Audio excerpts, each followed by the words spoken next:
Only 0.2% have reached Unreal in 0 build rank this season. And yes, with just a 1.71 KD, I made it there. I'm far from being a highly skilled Fortnite player who can reach Unreal in less than 100 games. So, you're probably wondering how I got to Unreal despite being an average player. In this video, I'll guide you through the best strategies to help you reach Unreal too. By the way, this guide is useful for any season in Chapter 5. We will go through a different stages to accomplish our mission. First, I'll explain the main differences between Elite, Champion, and Unreal, and how the ranking system works at these upper tiers. Then, you'll learn the main strategy that helped me rank up from Champion to Unreal. Finally, I'll share the preferred loadout necessary to reach Unreal faster. Keep in mind that 95% of my games were played in solos, which is significantly more difficult than playing as a team. More on that later in the video. Also, I want to point out that the footage you will see includes only my best games. I decided to spare you the ones where I'm struggling. If I showed you all the games, this video would have lasted an hour, so let's start by saying that I now know the ranking system by heart. I'm not exaggerating because I played more than 1000 ranked games in Season 2. Also, I reached Champion not once, not twice, not 3 times, but 4 times. Ranking up and deranking between Elite and Champion multiple times was frustrating, but it gave me more motivation each time. Here's how the ranked system works in its simplest form. As stated by Epic Games, you rank up by getting eliminations and placing high. Finishing in the top 10 at any rank usually gives you positive points. Only exception I noticed was at Champion, which is quite strict. For instance, a 10th place finish with 1 kill as a champion sometimes gave me -1%. This depended on the rank of the player who eliminated me. For example, if an Elite player eliminated me, I got -1%. If a Diamond player eliminated me, it could be -2%. Getting killed by a champion resulted in 0%, while an Unreal player gave me +1%. But why is it like this? The system expects you as a champion ranked player to be better than Elite or Diamond players. If you lose to a lower ranked player, points are subtracted.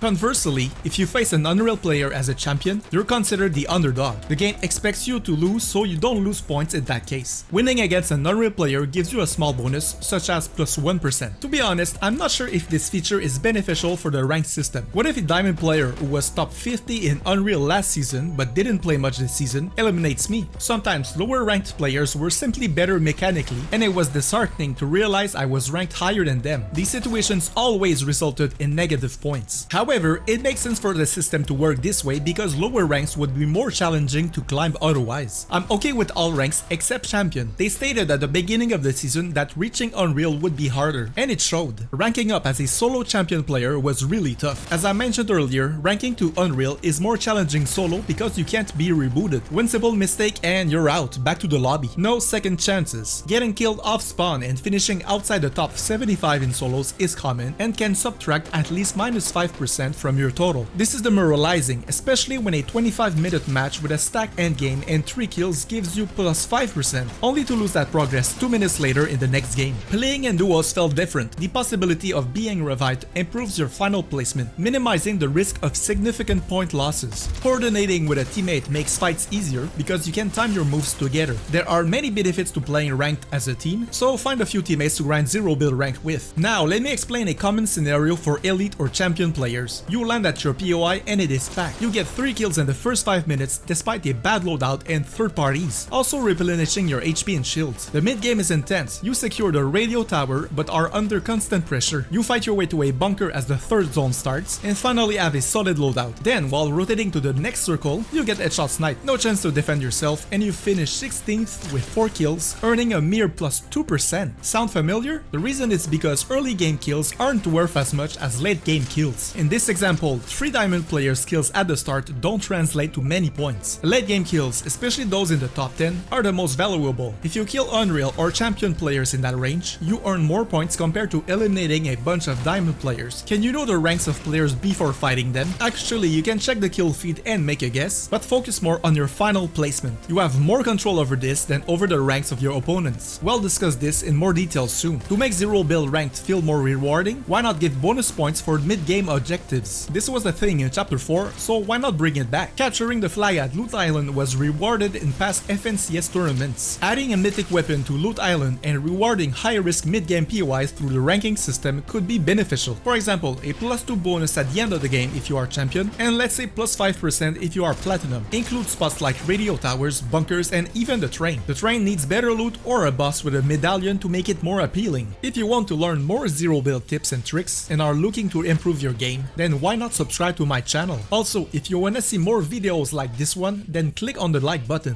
Now that we know all of this, how should you approach playing in Zero Build ranked as an average player? As mentioned earlier, you can control your final placement to some extent. So your main goal should be to make it into the top 10 and aim for the win, even if it's just the final kill. Am I saying you should camp your way to Unreal? No, with all due respect to Bushcamp Dad, this strategy is actually quite boring. You still need to get involved in some way. Instead, play a bit more passively when you are in the 75% range of any rank. I would play even more passively if I were 75% champion compared to 75% elite. But what does it mean to play passively? Generally, it means being very careful with the fights you engage in. Don't blindly jump into any fight. Engage only when you have a significant advantage from the start. Examples include having high ground on an opponent, landing a snipe on someone who's already cracked, or using the Cerberus medallion to dash between shotgun shots. Play passively by choosing your fights wisely before reaching the top 10. Once inside the top 10, you can play more aggressively since top 10s almost guarantee a positive rank result. I strongly believe that once inside the top 10, it's anybody's game. Anyone can win. Managing your positioning and rotation smartly is crucial and often determines whether you win or lose. Is there anything else you should do to reach Unreal faster? Absolutely. As you rank up, stick with a specific drop spot. It's also wise to have a backup spot in case your primary one is too crowded. For me, everything clicked once I chose Fencing Fields as my main drop spot. I ranked up the fastest with this POI after the 4th time I reached champion for the season. I used to land all over the map because I like to mix things up, but that didn't work in my favor once I was in champion. I created the method to find my main drop spot, and it's very simple. Select a POI and stick to it for 10 games in a row, regardless of the boss paths. After each game, note the final placement, number of kills, accuracy percentage, and overall ranked result. After 10 games, check the average of these numbers. For example, my first attempt was at Lavish Lair, where I averaged 38th place, 0.5 KD, 38% accuracy, and minus 13% rank. I tried 5 different POIs: Lavish Lair, Reckless Railways, Snooty Steps, Classy Courts, and Fencing Fields. This last one gave me the best results. 21st placed, 2.6 KD, 31% accuracy, and a plus 47% rank. The decision was easy, especially after ranking up half a tier from landing there. I kept dropping at Fencing Fields, slowly but surely gaining rank points and finally making it to Unreal. I was surprised that Fencing Fields became my go-to spot, as I thought it would be too crowded. However, in Season 2, it wasn't as popular as in Season 1, likely due to the disappearance of Naisha and her medallion. On average, only 2 other players landed there with me. If you play a lot of rank, you'll realize that 2 or 3 players at your drop spot isn't uncommon. Fencing Fields was excellent because it has 66 chest spawns, making it the top choice for named POIs. Before rotating, I always secure my preferred loadout, including waterbending and a gatekeeper shotgun. Plus, Medusa sold shockwaves, crucial for mobility at the end of Season 2. The other POIs I tried didn't offer these benefits, so I hope you try my method and find the right drop spot for you. What about loadouts? Are some better than others? Actually, yes. I'll use the example of the best loadout for Zero Build ranked in Season 2, but this can be applied to any season by categorizing items by type. My ideal loadout was straightforward. First, I would have the best utility item available, then a long-range weapon, followed by a shotgun. The 4th item would be a mobility item, and finally a healing item. If you apply this template to any season in Chapter 5, it will work great. 2 weapons are usually enough for Zero Build rank, as having a mobility item like shockwaves is crucial. For the endgame, you absolutely need utility items like bunkers. Since I mostly played solos, I always reserved the 1 slot for heals, typically the Flowberry Fizz for this season. Some people prefer 3 weapons and no heals, but that's personal preference. In solos, you'll definitely need heals, but in a team, 1 teammate can carry them. If I couldn't find Fizz, I would carry 3 big pots. As a last resort, I would take 6 minis, though that was rare. Season 2 was unusual for mobility because using the wings of Icarus in ranked was not ideal. It was just like giving up and say GG, back to the lobby. So, shockwaves were the go-to item for most of the season. The only exception was during the 2 weeks of the Avatar collab, when the best mobility item was the Airbender mythic, and games in ranked were chaotic and fun with these. In Season 1, the options were either shockwaves or the grapple blade. It's vital to have a mobility item in ranked, or you'll find yourself in bad situations and get eliminated frequently. As for the 2 weapons, it depends on the meta. Season 2 was all about the waterbending mythic. Whether you liked it or not, it was the best long-range option, replacing any AR or the Reaper sniper rifle. It was also versatile for medium and short range, and had infinite ammo. My go-to shotgun was the Gatekeeper, the only viable option for Zero Build, honestly. The Auto Frenzy was good at the start, but after its nerf, it became unreliable. The Hammer Pump?